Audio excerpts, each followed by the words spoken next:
Hello friends, this is Arnika and welcome to study with enemy sir.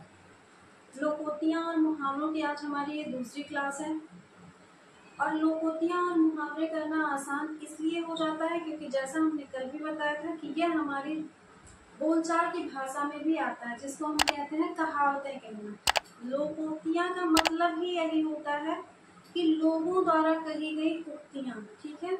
यानी कि किसी बड़े वाक्य को न कह के जब लोग उसका संक्षिप्तीकरण कर देते हैं तो वही हमारा क्या बन जाता है, लोकोक्तियाँ बन जाती है, ठीक है। तो चलिए आइए देखते हैं कि ये इम्पोर्टेंट्स हमारे कौन से हो जाते हैं जो हमारे एग्जाम में, हमने कल भी बताया था कि ये प्रीवियस ईयर ही है, यानी कि पिछले किसी न किसी सेट में पूछे गए हैं, इसीलिए इनके आगे के आने की संभावनाएं बढ़ जाती हैं। तो चलिए आइए शुरू करते हैं और देखते हैं कि ये कौन कौन से हैं। क्या कहते हैं, लोकोक्तियाँ और मुहावरे जानना और उनके अर्थ जानना ज़्यादा जरूरी है। बस हम लोग उस पे और अर्थ पे ज़्यादा फोकस करेंगे। वाक्य में प्रयोग करना तो आता ही है या फिर हो ही जाएगा, ठीक है। तो चलिए देखते हैं कि ये कौन कौन से। तो पहला क्या है, आंखें दिखाना। आंखें दिखाने का मतलब क्या होता है, समझ में नहीं आ रहा। जब कोई आंखें दिखाता है इसका मतलब क्या हो रहा है कि वो हमको डराने की कोशिश कर रहे हैं, ठीक है। तो इसका मतलब क्या हो जाता है, आंखें दिखाने का जो अर्थ है वो क्या है, धमकाना।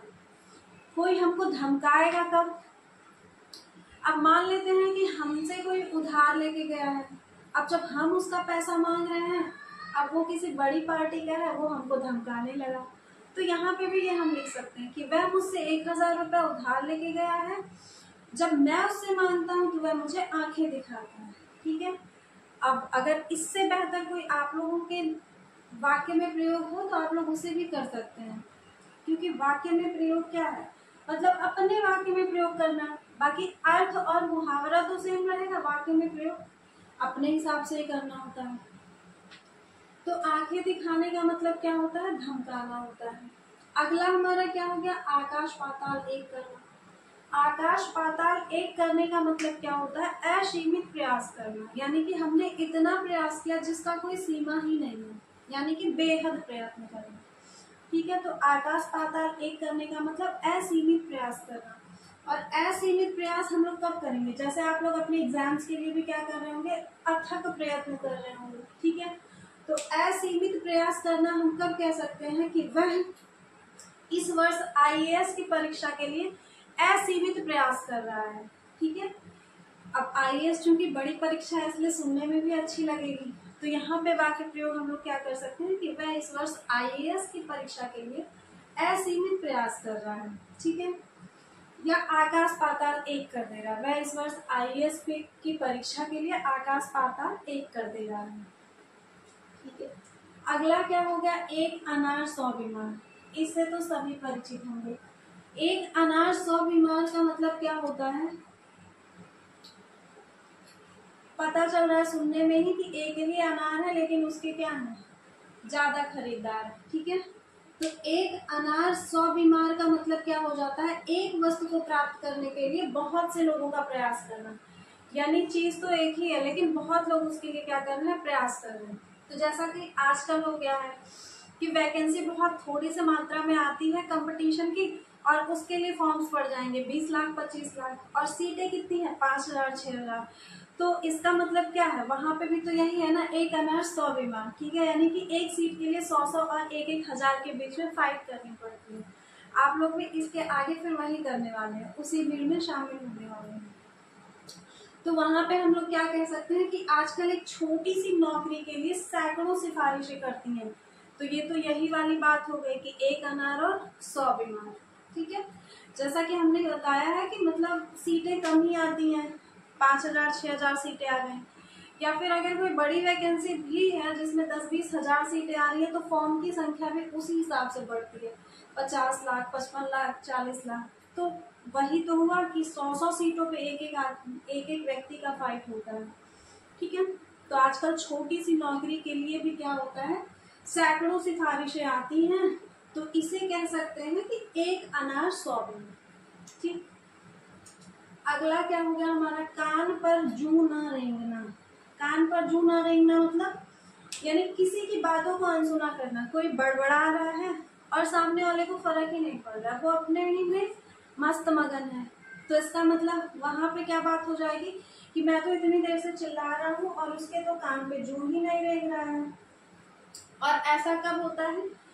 जब हम किसी नेता से अपनी सिफारिश करते हैं, ठीक है, तो जनता अपनी समस्याओं के समाधान के लिए गुहारें लगाती रही, लेकिन नेताओं के कानों पर जूं तक ना रहेंगी।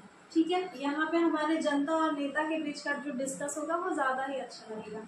हम लोग नेता लोगों से क्या करते हैं, सिफारिशें लोग करते हैं, हमारे यहाँ रोड खराब है, हमारे यहाँ ये प्रॉब्लम है, लेकिन उसके लिए भी हमको क्या करना होता है, कितने चक्कर लगाओ उसके बाद भी नहीं सही होना है। तो यहाँ पे भी हम लोग वो लिख सकते हैं कि जनता अपनी समस्याओं के लिए गुहारें लगाती रही, लेकिन नेताओं के कान पर जूं तक ना रहेंगी। ठीक है, उसके बाद अगला क्या आ जाएगा, घी के दिए जलाना। घी के दिए जलाने का मतलब क्या हो गया कि बहुत ज्यादा खुश होना। अब बहुत ज्यादा खुश कब होगा कोई, अब मान लेते हैं कि आप किसी ऑफिस में काम कर रहे हैं और उस ऑफिस में आपका बॉस बहुत खड़ूस है। अब अगर या तो वो सस्पेंड कर दिया जाता है या तो आपकी कहीं और पोस्टिंग हो जाती है, यानी कि आप उससे दूर हो जाते हैं, तो आपके लिए तो यही बात हो गई ना कि आप घी के दिए ही जलाएंगे, यानी कि खुशियां मनाएंगे। तो हम क्या कह सकते हैं कि एक भ्रष्ट अधिकारी, भ्रष्ट मतलब जिसको कह सकते हैं रिश्वतखोरी करना, एक भ्रष्ट अधिकारी का तबादला होने पर यानी कि बदली होने पर सभी कर्मचारियों ने घी के दिए जलाए।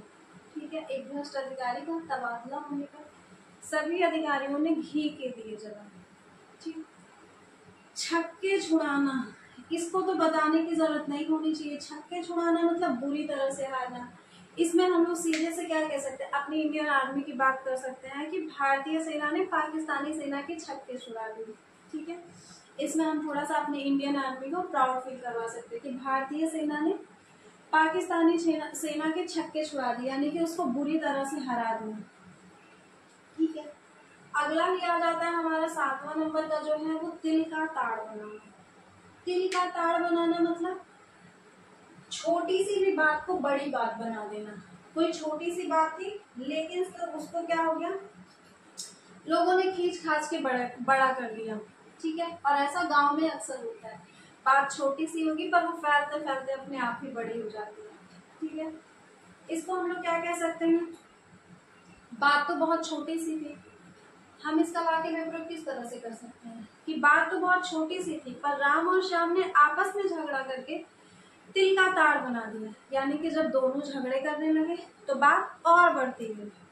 तो बात तो बहुत छोटी सी थी पर राम और श्याम ने आपस में झगड़े करके तिल का ताड़ ही बना दिया। उसके बाद अगला आ जाता है हमारा अधजल गगरी छल कर जाए। बचपन से ही हम सुनते आ रहे हैं अधजल गगरी छल कर जाए, यानी कि कम होने पर भी अधिक का दिखावा करना। अब कम है फिर भी अधिक का दिखावा करने का मतलब क्या हो जा रहा है हमारा, कम है तो अधिक का दिखावा करने का मतलब इसको हम ये भी कहते हैं कि जैसे कुछ लोगों के पास में क्या होता है, ज्ञान का अभाव, फिर भी कहीं चार लोगों के बीच में खड़े हुए तो फिर मुंह तो बंद ही नहीं होना है, मतलब शुरू है उनके डायलॉग्स पे डायलॉग्स, जैसे अभी निकाल के किसी को 2-4 हजार रुपया वो दान कर दे रहे हैं, तो वहां पे भी तो यही हो जाना है, मतलब जेब में पैसे है नहीं पर बोले जा रहे हैं इतना कि अभी तुम मांग लो तो 10,000 अभी का भी दे दें। तो यहाँ पे भी बात हो जाएगी कि अधजल गगरी छल कर जाए, यानी कि कम है लेकिन फिर भी वह दिखा तो ऐसे रहा है जैसे हाँ 25-50 हजार वो जेब में ही रख के चल रहा है, अभी मांगने पे तुरंत दे देंगे। तो हम क्या कह सकते हैं कि राम की कमाई 5,000 है, पर वह क्या करता है कि अपनी जो ड्रेस यानी कि कपड़े 7,000 के पहनता है, तो इसका मतलब क्या हुआ कि वो दिखावा ही तो कर रहा है कि हाँ मेरे पास कम ज्यादा है, मतलब मेरे पास कम नहीं है, मेरे पास ज्यादा ही है। तो इसी को भी कह सकते हैं कि अधजल गगरी छलकत जाए, यानी कि वो कमा तो 5,000 रहा है लेकिन उसने सूट यानी कि कपड़ा अपना बनवा लिया है 7,000 में, और दिखा ऐसे रहा है किसी पार्टी में कि वह बहुत ही अमीर है। ठीक है, उसके बाद हम अगला क्या कह सकते हैं, आगे नाथ न पीछे पगहा। आगे नाथ न पीछे पगहा से आप लोग बहुत अच्छे से परिचित होंगे, जो लोग गांव से होंगे, आप लोगों के घर वाले भी कहते हैं अरे उसका साथ मत दे, उसके नाल तो आगे नाथ ना पीछे पगहा है। भाई ऐसे बहुत से लोगों ने सुना होगा अपने घर पे कि उसके कोई आगे पीछे है ही नहीं, तो उसके साथ तो मत हो, ठीक है। तो इसका मतलब बंधनहीन आदमी, जिसके आगे पीछे कोई नहीं है उसको हम बंधनहीन कहते हैं, और उसी को कहते हैं कि आगे नाथ ना पीछे पगहा। यानी कि यहाँ पे किसी के घर वाले कह रहे हैं, मतलब आपके घर वाले कह रहे हैं आपके दोस्त को कि राम के कार्यों का, यानी वह जो भी कर रहा है राम के कार्यों का अनुसरण मत करो, क्योंकि उसके ना तो आगे नाथ है ना पीछे पगहा है, ठीक है। तो हम ये कह सकते हैं। लेकिन तुम्हारे साथ तो ऐसा नहीं है भाई, सबके घर वाले समझाते हैं कि फलाने के तो आगे नाथ पीछे पगहा नहीं है, पर तुम्हारे आगे पीछे तो हम लोग हैं, तो उसका साथ नहीं दो। अगला हम लोग कह सकते हैं गंगा गए गंगादास और जमुना जमुना गए जमुनादास, ठीक है। गंगा गए गंगादास, जमुना गए जमुनादास का मतलब क्या हुआ? ना तो ये किसी आदमी का नाम है, ना तो ये कोई घूमने की जगह है। इसका मतलब क्या हो गया कि कोई सिद्धांतहीन व्यक्ति है। सिद्धांतहीन का मतलब क्या हो गया? जिसका अपना कोई कमिटमेंट नहीं होता कि हाँ मैंने ये कह दिया तो मैं यही करूंगा, जिसको हम लोग क्या कह सकते हैं सामान्य भाषा में दल बदलू, यानी कि जहां ही प्रॉफिट दिखे बस वहीं पे ही चल रहे, ठीक है। और ये काम किसका होता है? नेता लोगों का। उनका कोई पार्टी फिक्स नहीं होता है, जिधर ही उन लोगों को दिखे बस उधर ही वो क्या करेंगे, चल देंगे। तो इसको हम लोग क्या कह सकते हैं? गंगा गए गंगादास और जमुना गए जमुनादास। यानी अगर वाक्य प्रयोग की बात करें तो आजकल के जो राजनीतिक नेता है, हम लोग क्या लिख सकते हैं कि आजकल के जो राजनीतिक नेता हैं जिस दल में अपना फायदा देखते हैं उसी दल के सदस्य बन जाते हैं, और ये अस्थाई नहीं होते हैं। अस्थाई मतलब परमानेंट नहीं होते, यानी कि आते इधर फायदा देखा उधर चल दिए, उधर फायदा देखा उधर चल दिए, यानी अस्थाई नहीं होते। तभी तो हमने कहा दल बदलू।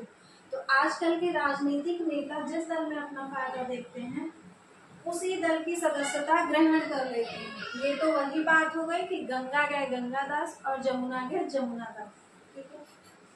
घर का भेदी लंका ढावे। घर का भेदी लंका ढावे तो बहुत पुरानी कहावत है, यानी कि आपस की फूट ही क्या कर देती है? विनाश कर देती है, ठीक है। आपस की फूट विनाश कर देती है, यानी कि जब हमारे घर से ही कोई बात बाहर चली जाएगी तो भाई बाहर का तो जान जाएगा हमारी कमजोरियों को। तो यहाँ पे इतिहास में आप लोगों ने पढ़ा होगा मोहम्मद गोरी को, और मोहम्मद गोरी को बुलाया किसने था? जयचंद ने बुलाया था। बहुत परफेक्ट एग्जाम्पल है कि मोहम्मद गोरी को जयचंद ने बुलावा देकर मोहम्मद गोरी को किसने बुलाया था? जयचंद ने बुलाया था। तो अगर मोहम्मद गोरी को जयचंद बुलाता नहीं तो देश हमारा गुलामी से बच जाता। ये तो वही बात हो गई कि क्या घर का भेदी लंका ढावे, ठीक है। क्योंकि वो हमने ही बाहर वाले को बुलाया और अपने देश की कमजोरियां बताई, तब उन लोगों ने क्या किया? हमको ही गुलाम बनाया, ठीक है। अगला क्या है? चोर की दाढ़ी में तिनका। चोर की दाढ़ी में तिनका क्या है कि दोषी सदैव सशंकित रहता है, यानी जो भी दोषी होगा वो हमेशा डर रहेगा उसको कि कहीं ये मेरी बात तो नहीं हो रही है। जैसे किसी क्लास में अगर किसी बच्चे की बुक चोरी हो गई, मान लेते हैं कि क्या हम कह सकते हैं कि राम की बुक चोरी होने पर, यानी राम की किताब चोरी होने पर जब अध्यापक ने पूरे क्लास के बच्चों की तलाशी लेने को कहा, तब रमेश ने अपना बैग चुपके से बाहर फेंक दिया। तब अध्यापक ने तुरंत कहा चोर की दाढ़ी में तिनका ही होता है, ठीक है। धूल में मिटना यानी धूल में मिलना, यानी कि बुरी तरह से बर्बाद हो जाना। धूल में मिलना मतलब बुरी तरह से बर्बाद हो जाना। अब बुरी तरह से बर्बाद कौन हो जाएगा? भाई जिसको लोग बर्बाद करेंगे। तो ऐसे भी हम कह सकते हैं कि मान लेते हैं अगर कोई नौकर, मतलब ठीक है कोई इंसान था, वो किसी सेठ के यहाँ काम करता था, तो कह सकते हैं कि जब उसके पास कहीं और से भी पैसे आने लगे, यानी कि जब उसके पास पैसे आने लगे तो वह अपने सेठ से ही बदला लेने की सोची, और इस चक्कर में क्या हो गया? वह धूल में ही मिल गया, ठीक है। यानी कि वह पूरी तरह से बर्बाद हो गया, क्योंकि सेठ तो सेठ ही था। जले पर नमक छिड़कना। जले पर नमक छिड़कने का मतलब है कि कोई दुखी आदमी है उसको आप और भी दुखी कर दे रहे हैं। अब मान लेते हैं इसका हम क्या करेंगे कि रमेश अचानक सड़क पर गिर गया, महेश ने उस पर हंसकर जले पर नमक छिड़क दिया। ठीक है, आसान था, कोई दिक्कत नहीं है। हवा से बातें करना, भाई हवा से कोई बातें कर सकता है? नहीं, लेकिन इसका मतलब क्या होता है कि तेज गति से चलना, और आजकल तो सभी तेज गति से चलते हैं, धीरे तो कोई चलने वाला नहीं है। तो हम यहाँ पे क्या कह सकते हैं कि तेज गति से चलना मतलब हवा से बातें करना। यानी राम जब भी अपनी मोटरसाइकिल से जाता है तो वह ऐसा लगता है वह हवा से बातें कर रहा हो। ठीक है, कुछ भी लिख सकते हैं, आप अपना नाम लिख सकते हैं। ठीक है, आंख में धूल झोंकना यानी कि झूठ बोलना या धोखा देना। आंख में धूल झोंकना यानी कि धोखा देना, जो कि लगभग सभी लोग अपने घर वालों को देते हैं। ठीक है, कि हाँ हम पढ़ रहे हैं, मोबाइल से पढ़ रहे हैं, पर एक्चुअल में मोबाइल से कुछ और ही होता है। ठीक है, तो आंख में धूल झोंकना यानी कि धोखा देना। तो हम क्या कह सकते हैं कि राम अपने माँ बाप की आंखों में धूल झोंक रहा है। ठीक है, अगला, जहां चाह वहां राह। अब जहां चाह वहां राह का मतलब क्या है कि अगर किसी की इच्छा शक्ति काफी मजबूत है तो वह कुछ भी कर सकता है, यानी कि दृढ़ इच्छा शक्ति से कुछ भी संभव है। ठीक है, यानी कि इच्छा शक्ति, कुछ कर गुजरने की चाह ही तो किसी आदमी को आगे ले जाती है। यानी जब हमारे मन में होगा कि हाँ हम पढ़ें और उसके लिए हम दृढ़ संकल्प लेंगे, तभी तो फिर हम एग्जाम के लिए तैयारी कर पाएंगे।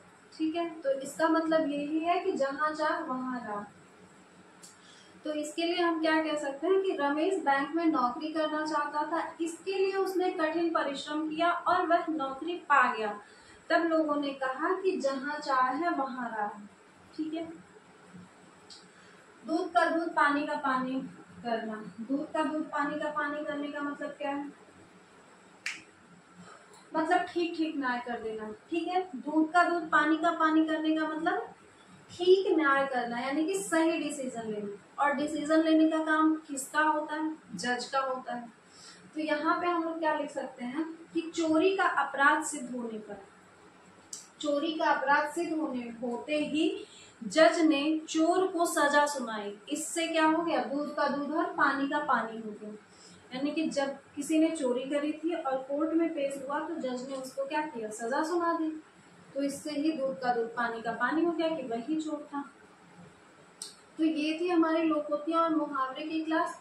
इन दो पार्ट में जितना भी हमने बताया है वो क्या है? सभी प्रीवियस ईयर है और इम्पोर्टेंट है, जिनके आगे आने वाले एग्जाम में आने के भी चांसेस क्या होते हैं? हैं, काफी हद तक हैं, है नहीं, काफी हद तक है।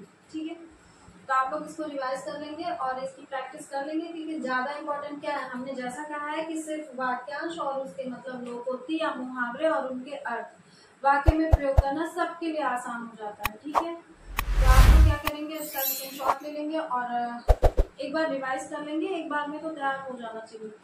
उसके बाद आप लोग पढ़ते रहेंगे, हंसते मुस्कुराते रहेंगे और अपनी सेहत का भी ख्याल रखेंगे।